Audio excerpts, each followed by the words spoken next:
Hello beautiful people, RG here. With the latest patch, Corporia has become something completely different. Overall, it got better in many aspects of the game. As always, the chart with the damage is at the end of the video. Since there is a lot to talk about, let's dive into it. The main issues Corpo had were the lack of shields or damage reduction and very poor farming abilities. With the new skills, these two big issues are mostly a thing of the past. In Mortal World, it doesn't really matter which avatar you choose, at least when skills are involved. You want to acquire Sunset Halberd as soon as possible. It is by far your best skills for both PvE and PvP. Once you get that, go to the other side and get Finger of Hell. Once you hit the Spiritual Ward, you want to get Starbreak Kick, Tiger's Rend and the Palm as soon as possible.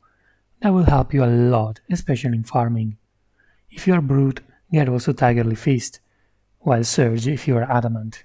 In Wellness, Brute has the very powerful Abyssal Palm, while Adamant has Undying Buddha, which is mediocre at very best. However, the skill you absolutely need is Abyssal Fist. That skill is the strongest skill in your possession until you hit Celestial. Moreover, Feral Roar and Touch of Demise are two very strong skills. Feral has higher DPS, which helps a lot in near and farming and against Ghostia. However, Touch of Demise has Immunity and Disperse, which are the two strongest buff and debuff in the game. In Perfection, you obtain Azura's Wrath, the best buff you have currently available, which boosts your damage considerably. Azura's Tricat and Sunfall Feast are both extremely good skills. In Nirvana, you get access to Draconic Seals and Omni Oblivion. Those two skills are your strongest skills before Celestials. The big difference between the two avatars is related to gear. As a Brute, you want to use one drum, one Demon Fire Relic for chains or seals.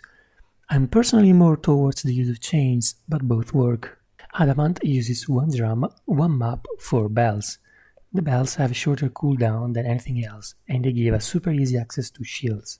Remember that the damage of Corpo comes from the abilities, not the relics. Rotation for Brute and Adamant would look like this around Perfection. They are not set in stone, so feel free to adjust them as you may need. This rework was extremely needed for Corpo, making it fun even in the lower realms, while remaining a powerhouse in the late part of the game. From Nirvana onwards, Corpo really shines. Now I'll show you some PvP duels and I'll leave the new DPS charts at the end. As always, thank you for watching and feel free to ask any questions in the comments down below. If I was helpful, please like, comment and subscribe. It helps a lot. Stay safe!